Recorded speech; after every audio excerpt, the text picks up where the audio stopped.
सुबह सुबह के वक्त एक डॉक्टर साहब अभी सोकर भी नहीं उठे थे कि तभी उनके पास एक फोन आता है। फोन उनके क्लिनिक से था।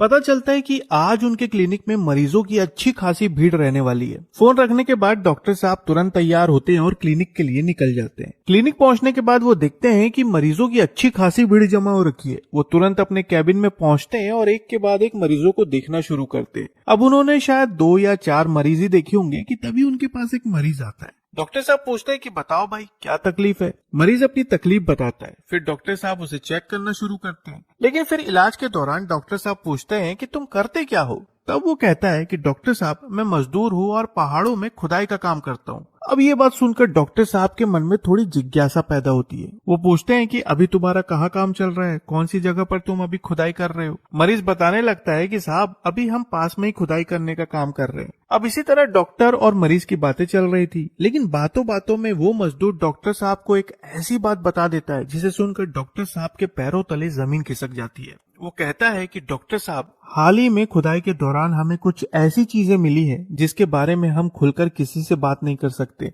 क्योंकि अगर हमने ऐसा किया तो हम बुरी तरह से मुसीबत में फंस जाएंगे। अब ये बात सुनकर डॉक्टर साहब भी हैरान रह जाते हैं, लेकिन फिर वो उसे धीरे धीरे टटोलना शुरू करते हैं और कई सवाल करते हैं। और तब जाकर मरीज डॉक्टर साहब को बताता है कि उसे खुदाई के दौरान क्या मिला था। और फिर ये बात सुनकर डॉक्टर साहब के पैरों तले जमीन खिसक जाती है। वो धीरे से डॉक्टर साहब को कहता है कि हमें खुदाई के दौरान कई किलो सोना मिला है, लेकिन मुसीबत ये है कि हम उसे बाहर नहीं बेच सकते, क्योंकि अगर हमने उसे बाहर बेचा तो हम पकड़े जाएंगे और हमें एक ढेला भी नहीं मिलेगा। हालांकि उसकी ये बात सुनकर डॉक्टर साहब थोड़ी देर के लिए सदमे में चले जाते हैं, लेकिन फिर वो सोचने लगते हैं कि आखिर एक मजदूर ये सारी बात मुझे क्यों बता रहा है, जबकि वो बता चुका है कि वो इस बात को बाहर किसी को नहीं बता सकता, नहीं तो वो फंस जाएगा। डॉक्टर साहब उससे पूछते हैं कि तुम मुझे क्यों बता रहे हो। तब वो कहता है कि डॉक्टर साहब मुझे आप पर भरोसा है और मैं जानता हूँ कि आप ये बात किसी को नहीं बताएंगे, क्योंकि इसमें आप ही का फायदा है। डॉक्टर साहब पूछते हैं भाई कैसे। तब वो कहता है कि देखिए डॉक्टर साहब, मैं सोने को बाहर तो नहीं बेच सकता, लेकिन आप जरूर खरीद सकते हैं। डॉक्टर कहते हैं कि तुम मुझे कुछ सोना तो ला कर दो, तब तो मुझे पता चलेगा कि तुम सच कह रहे हो या झूठ बोल रहे हो।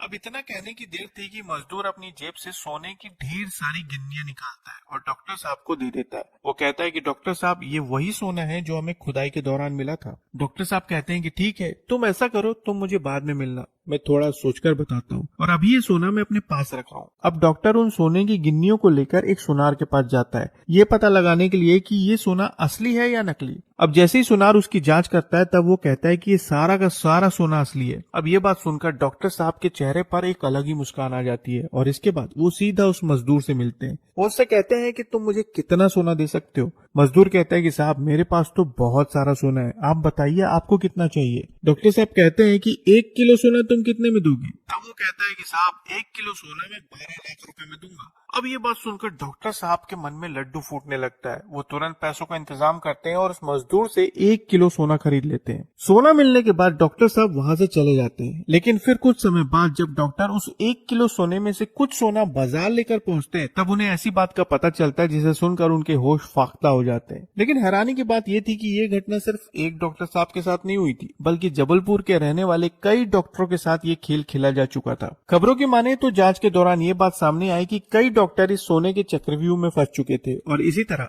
1 अप्रैल 2026 को सोने से जुड़ा ये मामला पहली बार सामने आया। जांच में पता चला कि कुछ डॉक्टरों ने उस मजदूर से 7 किलो सोना, किसी ने 5 किलो तो कुछ ने पूरे 12 किलो सोना खरीदा था और 12 किलो सोने को मोल भाव करने के बाद पूरे 1 करोड़ रुपए में बेचा गया था। लेकिन जब इनके पास सोना आया तब इन्होंने कुछ समय बाद बाजार में उसकी जांच करवाई और तब जाकर पता चला कि सोना बिल्कुल भी असली नहीं है, बल्कि वो पीतल था जिस पर शायद सोने की पॉलिश चढ़ी हुई थी। असल में ये ठग लोगों का भरोसा जीतने के लिए उन्हें कुछ असली सोने की गिन्नियां दे देते थे ताकि लोग उन पर भरोसा कर सके और फिर उसके बाद किलो में बात होती थी। लेकिन किलो के भाव से खरीदा गया सोना पीतल निकलता था। अब हुआ ये कि जब ये सच सामने आया तो एक के बाद एक लोग पुलिस के पास अपनी शिकायत लेकर पहुंचने लगे और अब पुलिस के लिए जो सबसे बड़ा चैलेंज था वो था इन्हें दबोचना। इसके लिए पुलिस ने बाकायदा एक प्लान बनाया। इन लोगों को पकड़ने के लिए बाकायदा एक टीम का गठन किया गया और फिर शुरू हुई जांच। अब पुलिस की जांच चल रही थी कि तभी इसी दौरान इन लोगों से एक बहुत बड़ी गलती हो गई और शायद अगर ये गलती ना हुई होती तो शायद इन्हें पकड़ना इतना आसान नहीं होता। वो ये कि जब इनमें से एक ठग एक डॉक्टर साहब को ठगने के लिए पहुंचा तो गलती से उसने अपना मोबाइल वहीं पर छोड़ दिया। अब जैसे ही पुलिस के हाथ वो मोबाइल लगा, पुलिस ने टेक्निकल सर्वेलांस की मदद ली, बाकी लोगों की लोकेशन ट्रेस की, जिसके बाद पता चला कि इन लोगों की लोकेशन फिलहाल झांसी में है। अब जैसे ही पुलिस के पास इनकी लोकेशन आई, पुलिस की एक टीम तुरंत झांसी के लिए रवाना हुई और तत्काल झांसी पहुंचकर उन्होंने उस लोकेशन पर दबिश दी जहां से 4 लोगों को गिरफ्तार किया गया है। हैरानी की बात यह है कि ये सभी के सभी एक ही परिवार के सदस्य हैं और हरियाणा और फरीदाबाद के रहने वाले हैं। इन सभी को गिरफ्तार करने के बाद जब इनसे पूछताछ शुरू हुई तब पता चला कि ये बिल्कुल इसी तरह की प्लानिंग करके लोगों को ठगने का काम करते थे।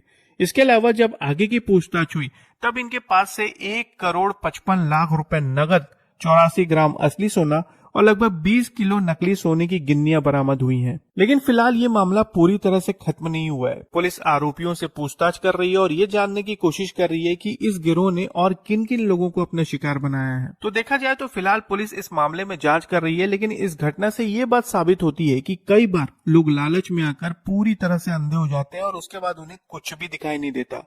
और देखा जाए तो हमेशा यही कहा जाता है कि हर चमकती चीज सोना नहीं होती। इसलिए साथियों, ऐसी चीजों से सावधान रहें। तो फिर मिलेंगे साथियों बिल्कुल एक नई खबर के साथ। तब तक के लिए आपका बहुत बहुत धन्यवाद।